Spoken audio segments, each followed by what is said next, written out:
Ladies and gentlemen, boys and girls, children of all ages, John and Lee proudly present the greatest wrestling show ever! Right, guys, welcome to episode 14 of the greatest wrestling show ever. Now, before we continue, there's a bit of an elephant in the room that needs addressing. We've obviously not been on for the last couple of weeks with Christmas and everything else, going into lockdown, tier 3, tier 4 and all that. We've missed the last few weeks, and there's been a number of people asking where it's been, tweets, Facebook messages, emails. Now, it's going to be possible for you to guess the exact number of people we've had chasing up what's happened to the show, Lee, but just rounding off to the nearest 100, what do you reckon? The nearest 100, I'd say 100. I thought it's 0, I'm afraid, to the nearest 100. Yeah, good guess, but, So we're into the semi-main event, as they would say in America. It's from WrestleMania 13. It's Bret Hart versus Steve Austin, given 5 stars out of 5 star by Dave Meltzer at the time. So we've gone to the WrestleMania 13 pay-per-view. We've gone to start the chapter and skip back a couple of minutes to get the overview of the build-up to the match. So if anyone is listening alongside watching this, WrestleMania 13, we're 1 hour, 18 minutes and 44 seconds in. We're pressing play in 3, 2, 1, go. Right. So again, you weren't watching wrestling particularly at this point, were you? No. So do you know much about the build-up to this? No. This is, when's this, 1997? Yeah, early 97. So just to rewind a little bit, up until WrestleMania 12 in March 96, you'll probably know the basic gist. You know, Bret Hart and Shawn Michaels become the faces of the new generation, younger, smaller, better wrestlers, supposedly representing a new steroid-free future. They clash in the main event of WrestleMania 12 in an Iron Man match, which Shawn Michaels wins with a super kick in 2.5 minutes of extra time. Bret then goes on hiatus, again, as they pronounce it in America. He finishes off a few matches, I think, on a South African tour. But other than that, is out of contract, is uncommitted as to what he's going to do. And throughout mid to late 96, is part of a bidding war, essentially, between WCW, who are on fire at that point at the start of the NWO story, and WWF.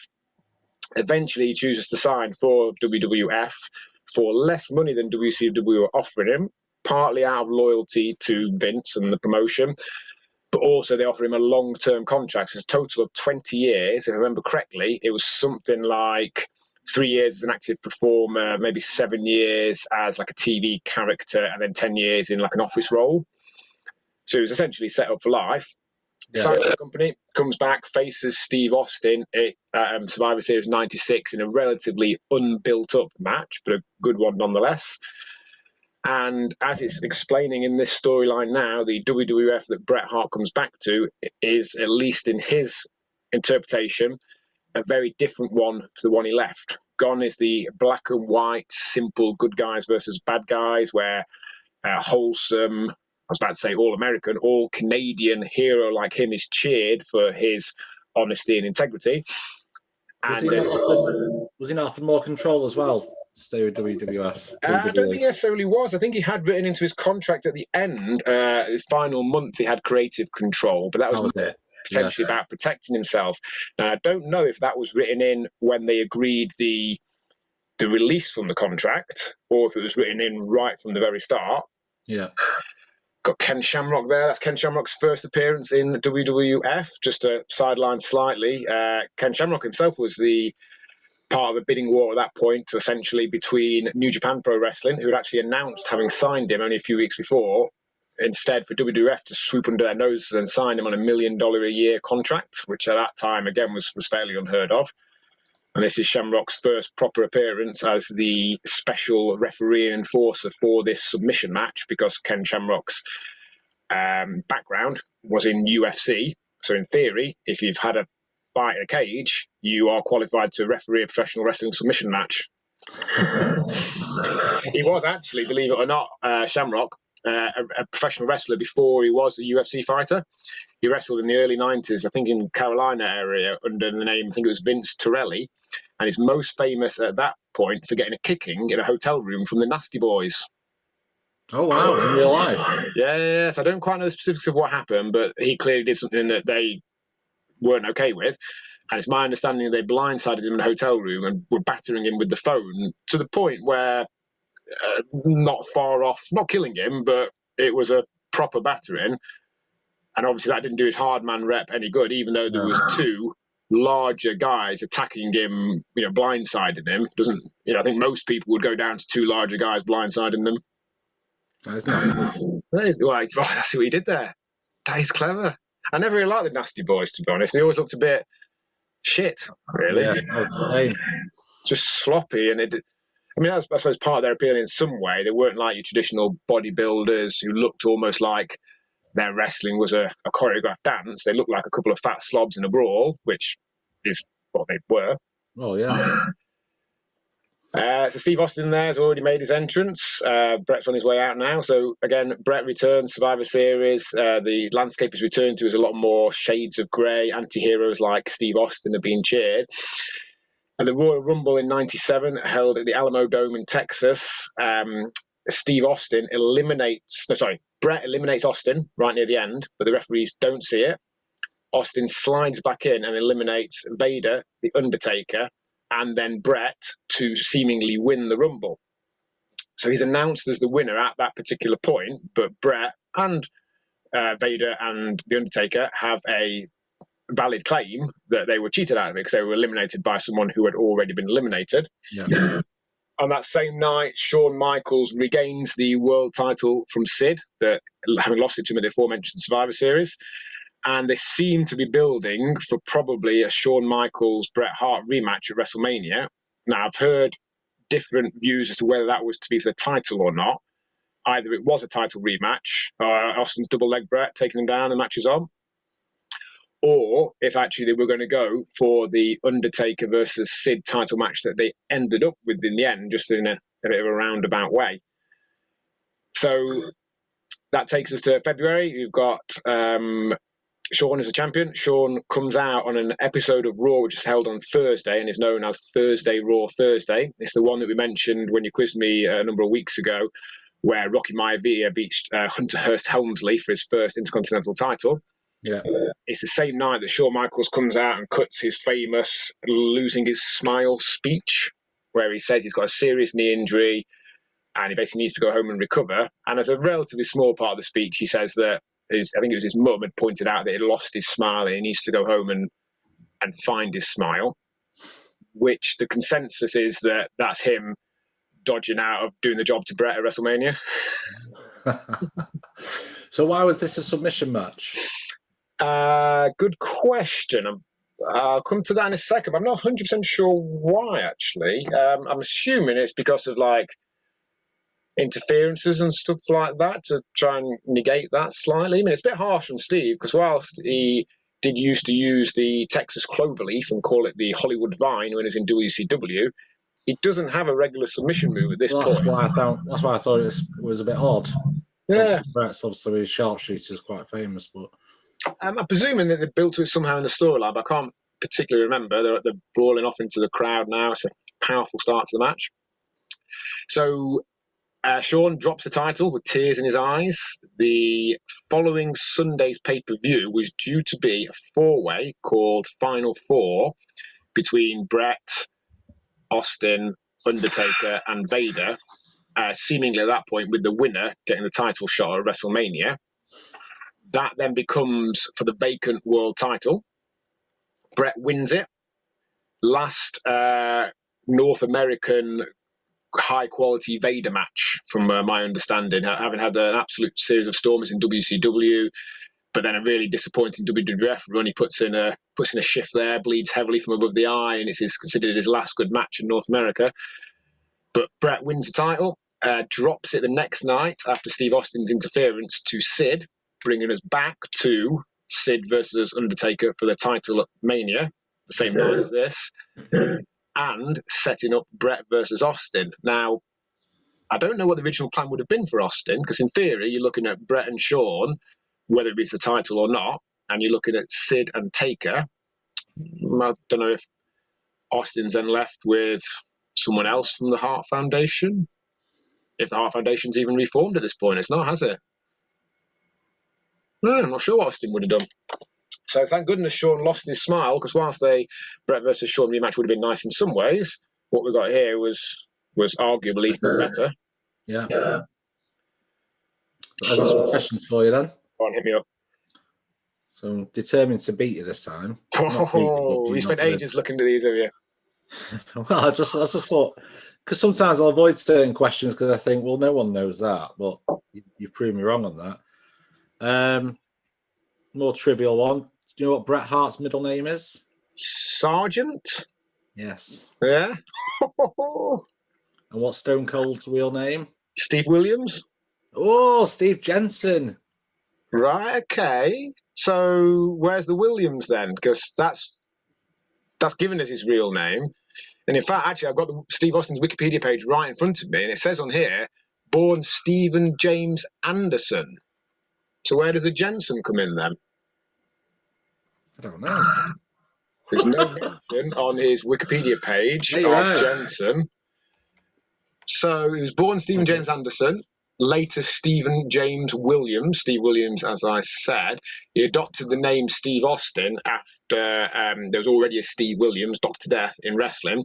And someone suggested he use the name Steve Austin, which up until that point was more well known as the $6 Million Man, if you remember. Yeah. I remember my dad, when I first mentioned Steve Austin, saying, what, $6 Million Man? And me not having any idea what he was talking about. So I'm not seeing the Steve Jensen bit. I think you just made that up. I think I've wrote down you know, to beat me in the quiz, there have to be actual answers to the questions. That's not how quizzes work. What's written in front of me, John. Yeah. And per my piece of paper, you're wrong. Well, fact, yeah. You beat me. You win. Okay, Austin and Bret brawling on the outside there. Ring post, ring steps have been knocked to one side. It's the old blue steps still, actually, at that point. They must have changed at some point in the next few years to the big silver ones that made more of a clang. So then I think about this. I mean, knowing you've probably done this already anyway, but have you ever thought about, and I think you should seriously consider it, applying to go on Mastermind and having WWF as your specialist subject? Maybe for certain limited years, and also, to be honest, it's embarrassing enough being a wrestling fan anyway, isn't it? Appearing on national TV as well probably isn't the forefront of my aims. I'm on the national radio this afternoon. That's a start. What are you talking about? It's embarrassing being a wrestling fan. No, I'm joking. I think realistically, I'd have to have well, I suppose if I gave certain years in WWF only, maybe. I'm not convinced. So I was just saying there about the change of the ring steps. I remember when they changed those big silver metal ring steps. I think that was the point when the announcers started ridiculously exaggerating the weight of them. Because any time someone held them above their head, they'd say they meant the weight. I seem to remember them saying 300. I don't know if that was pounds or kilos, but either way, from the ease in which they raised it over their heads, it was neither amount. Having just watched the World's Strongest Man final yesterday, 300 pounds overhead is the sort of stuff those guys do. Not with a struggle, but it's not just casually picking it up and lifting it overhead. Yeah. And they are big old boys. Yeah, I was chuffed with Stoltman getting on the podium. I didn't realise that Stoltman got him second, so I'd seen a flash of an image of the podium, and it was enough to know that first wasn't any of the British guys. And I remember he got a beard, and then when I started watching the semis and what have you, I thought it was probably Novikov. Yeah, and I was right with that. But when Stoltman then came second, I was surprised because I thought there was no Brits on the podium. That was great. Speaking of World's Strongest Man, actually, we were watching this yesterday, and, you know, in the final, Novikov broke the record from 1983 of the maximum deficit deadlift. Yeah. Originally set by Tom McGee. They showed you lifting blocks of cheese. Yeah. And I think we may have brought this up in previous episodes. He was a wrestler carried by Bret Hart in a famous carry job that made Vince McMahon think he was the next Hulk Hogan, only to realise that he was shit. And that actually, while he'd been watching that match and thinking he was looking at his future champion, he was looking at the wrong man. But we've covered that in previous episodes, but I was then reminded watching that of Tom McGee. Tom McGee's an amazing athlete. If you look at a guy that can lift 535 kilos from a deficit, but still can do it, and can do a gainer off the top row and land on his feet, There's not many, stroke anyone else that can do that. Yeah, he's in a small crowd of men there, isn't he? What was interesting though is looking yesterday while watching that World's Strongest Man final, I looked at Tom McGee's Wikipedia page, and his record just broken by Novikov for the deficit deadlift with a bending bar, 500 and whatever it was, 35 before. His actual deadlift, his record for that was something like 350, which is still amazing. But that's a long way off the current world record of 500. Yeah, quite low for the World's Strongest Man, isn't it? So I was surprised there was that much difference between what he could do on a normal deadlift. I suppose he is tall. That probably makes a difference. It just shows where his weak point is, I guess. Yeah. You would say to his face that he's weak, yeah? Yeah, I'd say you need to work. I'd show him how to lift properly from the floor. Okay. Even though he can already do 3 times what you can from the floor. Not 3 times. 2.5? It's not 3 times, it's like 2.9. That'd be silly. Right, which WWF Championship, or WWE, sorry, did Bret Hart not win? European? Oh, no. He didn't win the European. Light heavyweight? Women's? United States. That wasn't in WWE when Bret was in WWE. Poor question. So he didn't win the European title. That was brought in just a month before this, February 97. He didn't win that. Light heavyweight title was brought in 97 as well. Now, Bret's too heavy for that, obviously. Women's title, obviously, he can't win. But the United States title was in WCW at this point. He did win the United States title whilst in WCW. So he has won the US title. It's impossible for him to win it in WWE. So that's another rubbish question. I'm sorry. No, I'm just going back to where I picked the questions from. Is it rubbishquestions.com? No, the question's mine. It's the answer that I've written down that was wrong. Right. Steve's brought a chair in. As usual, we're not really talking all about the match, but I do remember watching this at the time to being a quality match. This is a period where I'd tape them off Sky Sports and watch them. I'd stay up for some, to be honest. I think I may have stayed up for this one.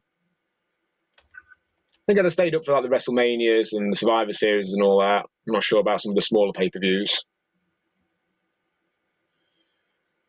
So go on. So at this point now, then, 1997, how many pay-per-views are there? They're into one a month at this point. So in 95 was when they started doing the more frequent ones. Up until 95, they'd got your big 5, as it was then. And then In Your House was the first of the monthly pay-per-views held in, I'd say about April, May 95, headlined by Diesel defending against Sid, if I remember correctly. Then you had King of the Ring the following month and In Your House 2, and they basically pretty much alternated between a big 5 pay-per-view and an In Your House. And then the In Your Houses started to get taglines. So it'd be like In Your House, It's Time, or In Your House, Degeneration X, or what have you. And then a little while later, probably maybe 98, something like that, they dropped the In Your House bit and it just became the name of the pay-per-view. The In Your House pay-per-views were mini pay-per-views. They were offered instead of at $24.95, they were offered at $14.95 and were more like 2 hours long. And in the first one, hence the name of the show, you could win a house. Wow. Yeah, some sort of live draw on the night where someone won a house.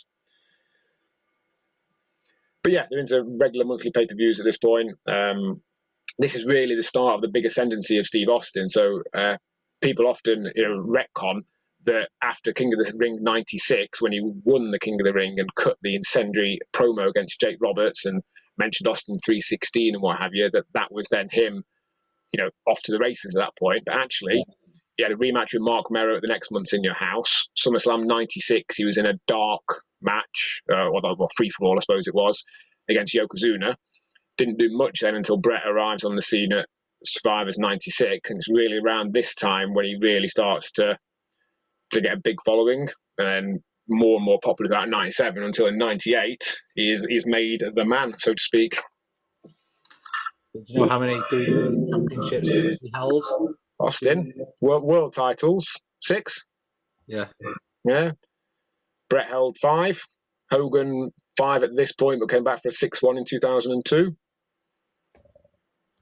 So it'll be interesting to see what happens with the record, because obviously at the moment John Cena's tied with Ric Flair's slightly fictional record of 16, and you assume he was going to be the one to break it, but it's been now, 4 years since he had a world title, and it was a few years before that.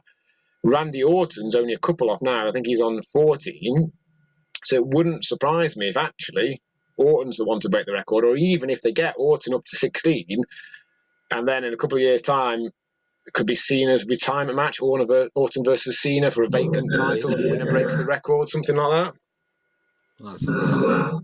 Yeah, Orton isn't going anywhere soon, is he? You'd think not, but I mean, he is 40 years old, so whilst you think he's got several years in him, he's not got a decade, you wouldn't think.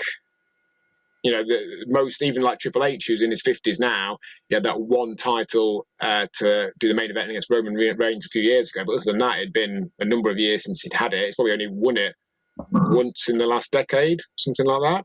Yeah. You know, once he turned 40 onwards. So, you know, Orton's he needs 3 more title reigns to break the record. But we shall see. It might be Charlotte Flair that breaks the record, takes her old man's record from him. Interestingly, though, there is an argument that Ric Flair's world title reign should be more like 20 to 25, because there's a number that he says where he just lost and then regained the title on like a loop. So they were touring wherever, Australia, and he lost it to a local guy and won it back on the last day of the tour. There's a few particular ones. I think there's one in Puerto Rico and one somewhere else where he chose to drop the title mid-match because he was concerned there was going to be a mass riot. It was against their local hero, and he basically allowed local hero to pin him for the title, and then they just pretended it never happened. So you could make an argument that he lost it and then maybe regained it. But 16... Yeah, Pele. Yeah. Right, so the brawl on the outside. Still, there's not been all that much action on the inside of the ring so far. I think Austin just been bust open, hasn't he? Because the famous finish for this match, which I'm sure you know anyway, is Austin essentially passing out through blood loss and pain to the sharpshooter. So they've got him now busted open with the ring bell, it must be, because that's now on the apron. Shamrock's looking a bit useless there. He doesn't really look like he knows what he's doing, does he? He's not serving much of a purpose, is he? He's just like occasionally looking at them or pointing at them, but doesn't really seem to be getting all that involved. Having said that, though, this is a big step up to the previous WrestleMania submission match, which was Bret Hart against Bob Backlund at WrestleMania 11 2 years prior, which just had Roddy Piper sticking, as the guest referee, sticking a microphone in Bret or Bob Backlund's face going, "What do you say?" Yeah, I've seen that one. 20 seconds. And no offence to Bob Backlund, but Steve Austin's opponent's a step up. Bob Backlund, to me, is an interesting one, because in 92, when he comes back, he is portrayed as being an old man, a relic from a dim and distant past. And at that point, he's got to be 40 at most, and he's only been gone 8 years, something like that. Whereas, Edge just came back after a 9-year hiatus, well into his 40s, 46, something like that. Triple H is well into his 50s now, and is whilst he's clearly not a full-timer, he's very much pitched as being competitive and able to hang with the boys rather than being an old man. Even Ric Flair, well into his mid to late 50s. I know he wasn't world title level, but he wasn't pitched as being completely past it, was he? Well, I was never a fan of Bob Backlund. He never interested me at all. I don't think he interested anyone, did he? I don't know, because I always get the impression that he's regarded as a bit of a legend, but I just found everything about him incredibly boring. I think he had this all-American boy persona. I think WWF would always like to have a babyface champion defending against large heels. And I think after the lengthy reigns from Bruno Sammartino in the 60s and 70s, they wanted someone a bit different to that, not sort of your ethnic character that Bruno and Pedro Morales had been. And Vince Sr., for whatever reason, decided Bob Backlund was the man for that. And I think at the time, opinion on him was somewhat mixed. Whilst he was popular and obviously over enough to hold the title for about 6 years, I think there was a large element of the New York audience that didn't like him even back in the early 80s. He was pitched, actually, Bob Backlund, having dropped the title to transitionary champion, the Iron Sheik, who then dropped it to Hogan for the start of Hulkamania. It was pitched to Backlund that he'd turn heel, dye his hair blonde, cut it short, and feud with Hogan. But he turned it down. Mainly, my understanding is because he didn't want I think it was just his daughter or possibly his kids, to have people say mean things at school about their dad. Oh, wow. Bless him. I think he didn't massively approve of the new direction of wrestling at that point. But yeah, when he came back, he was clearly an old man, even though he was younger. I mean, even at this point, Bret here is 39. He turns 40 later this year. So at this point, he's a similar age to Backlund at the start of his past it old man stage. I've said this to you before. I've still never seen a better wrestler at taking corner bumps than Bret Hart. Yeah, chest first, yeah. But I agree. I know that you don't really like it because it's kind of every match he's involved in. Yeah, it's one of those, again, that it's like when people fall into or go into certain positions that they don't normally go in to enable their opponent's moves to work. Steve Austin never whips anyone else chest first into the buckle. So in theory, there's something different about the way he whips them to make it happen chest first. But why is it Bret's opponents always do that against him and not against anyone else? Again, though, I think there's an element sometimes of you looking at that with your wrestling brain rather than I just like seeing Bret Hart being slung into a corner. And out of all of them as well, it's far lesser than some of them. Like I never liked Triple H's one where he, gets thrown high into the corner and flips over, lands to the floor. I was never keen on Flair's one where he sort of rolls up and over. Although at least I suppose he's going for an offensive move. But anyway, the worst Ric Flair one is the fall where I never got that at all.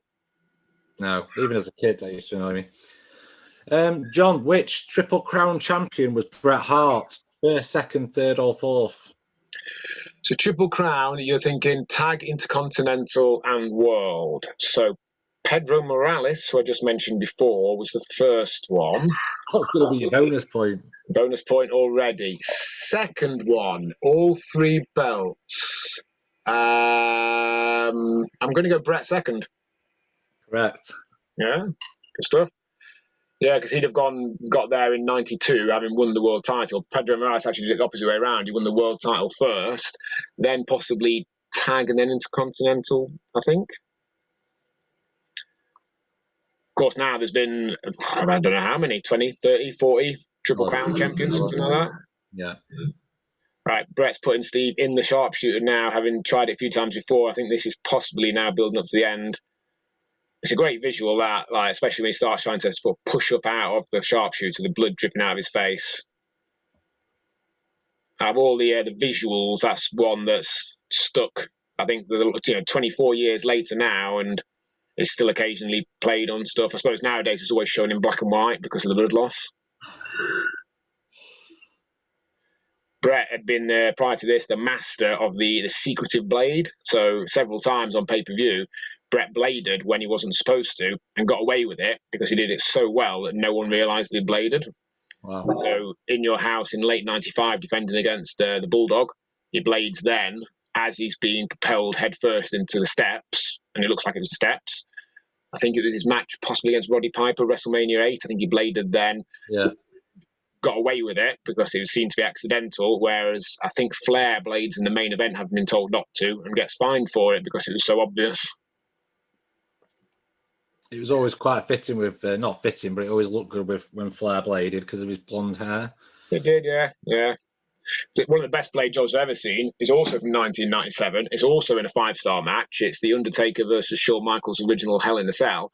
Michaels blades, he's on the outside of the cell. He goes to drop kick Taker, hits it once, goes for the second one. Taker grabs his legs and catapults him into the cell on the outside. You can just see out the corner of the screen. You can't tell he's blading as such, but you can see a movement of his hand. He blades while he's held upside down in the catapult position. Wow. So, there we go. Match has ended. Shamrock's called it off. So he blades. So by the time he hits the cell and bounces off, he's bleeding, which is what would have happened if he'd banged his head on there. You rewind 2 seconds, he's not bleeding there. It looks pretty legit. And I think I only know he bladed there because I'd read it somewhere and went back and watched it. It's amazing timing that. He must have taken out of his waistband or taking it from the referee before hitting the second drop kick or possibly the first. And then literally you've got half a second, maybe 1 second while you're upside down about to be catapulted, a quick scratch across the head and you're done. Yeah, brilliant. One of the most famous accidental blades ever was Kerry Von Erich, the Texas Tornado as was in WWF. A few years prior, he had a bit of a drug problem, Kerry Von Erich, and he's about to go out for a match, clearly off his head. And I think if I get this right, he's got a blade taped into his wrist and he's about to go out for a first blood match. And he just scratches his head and accidentally cuts his head open. And then walks out for this first blood match. I think it was a first blood match. That might be wrong. So they had to send someone to immediately jump him at the start of the match to explain why he's bleeding. Oh, brilliant. That's something I'd do. Oh, shit. Okay. So Bret's continuing to work over Austin's leg. And I think more than the match, actually, it's this bit here at the end which solidifies what is probably the most famous double turn. Going into this, Bret is clearly the babyface, Austin clearly the heel. Shamrock's just giving him a waistlock takedown, squaring up to him. And I think it was Austin's never say die attitude, and then Bret's post-match attack and Austin's, what do you call it, resilience here that solidifies the double turn. You then get an absolute corker for the rest of 1997. Originally, at one point, when we were looking at the match listings for this show, we'd got in that we were going to have the main event of the In Your House Canadian Stampede from July, until we realised it had both Bret and Austin in as well, and Shamrock, funnily enough. All through the rest of this year, you've got some variation of Bret and the Hart Foundation versus Austin and Michaels and this whole Canada versus America, really almost America versus the rest of the world. Bret and the Hart Foundation are essentially playing faces to the rest of the world, but heels to America. Yeah. It was really well done. I remember at the time being a big difference to the previous very black and white, good guy, bad guy storylines you had up until that point. Oh, there we go. Austin stunning a ref as he was. I don't know if he'd really done much ref stunning at that point, but he spent the rest of 97 and into 98 stunning pretty much anyone he could get the hang of. Quiz question for you. Who invented the stunner?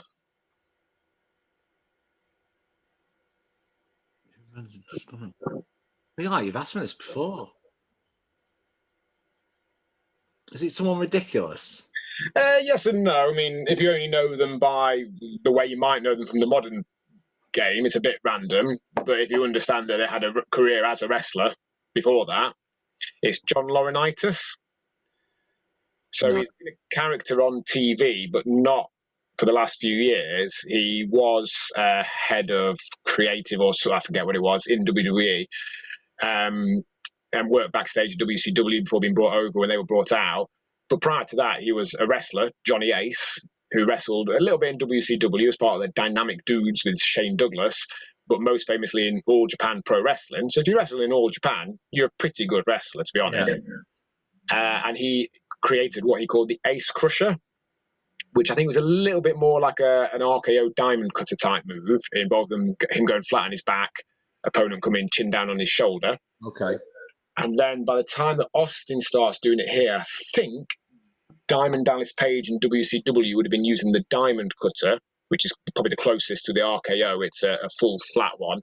And then Austin started using the stunner here. But prior to Austin, if I remember correctly, the first person to do a stunner in WWF was Hunter Hearst Helmsley. For a couple of weeks before he adopted the pedigree, he did what essentially was a not very good stunner for his finish on episodes of Superstars or whatever it was back then. Wow. You got any more quiz questions for me? At which event did Stone Cold defeat Owen Hart to end their feud? To completely end their feud would be the Survivor Series 97.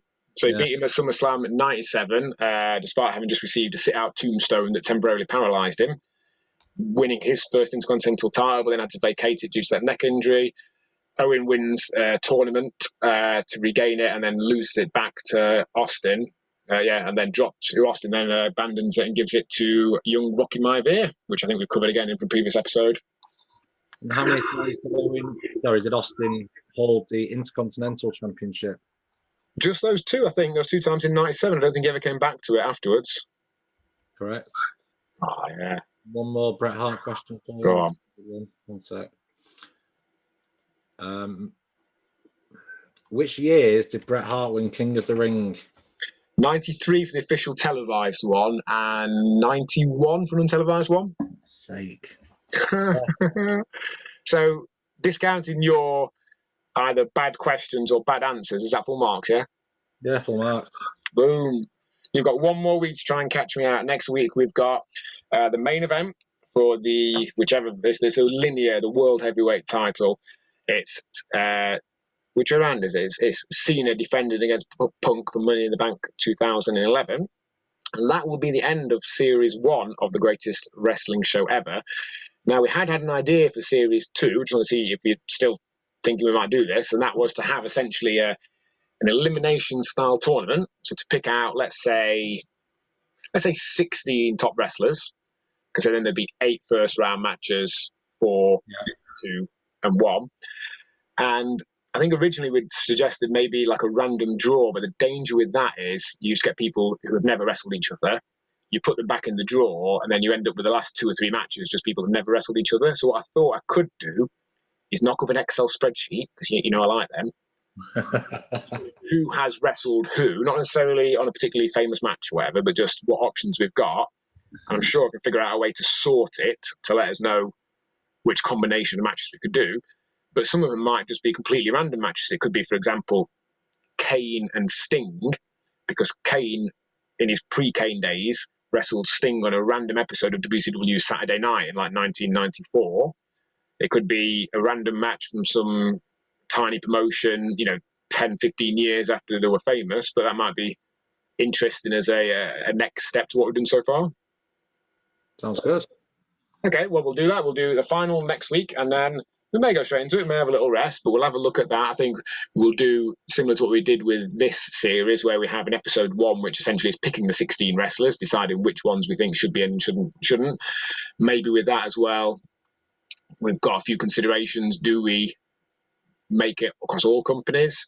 Do we not include as readily those that we've already seen matches for? So, whilst you could argue that they should be in the top 16, do we say, well, we've already seen a Steve Austin or a Hulk Hogan match? But that's food for thought for the next series anyway. As long as Matt Hardy's in there, I'm not. That's the main thing, yeah.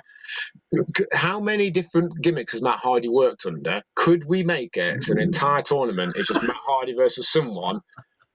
But then you can't make this. He'd have to lose all but one of them, wouldn't he? Because you can't make the second round Matt Hardy versus Matt Hardy. Series 3, maybe. I tell you what we could do. What would be the lamest series we could ever do is people essentially wrestling themselves. You've had an Undertaker versus Undertaker match. You've had a Kane versus Kane match. I'm not sure what else, but I'm sure there's a few others for the years we can make a really shit tournament out of. Yeah, definitely. Well, sounds excellent. All right, awesome, guys. Hope you enjoyed that, and we'll see you next week.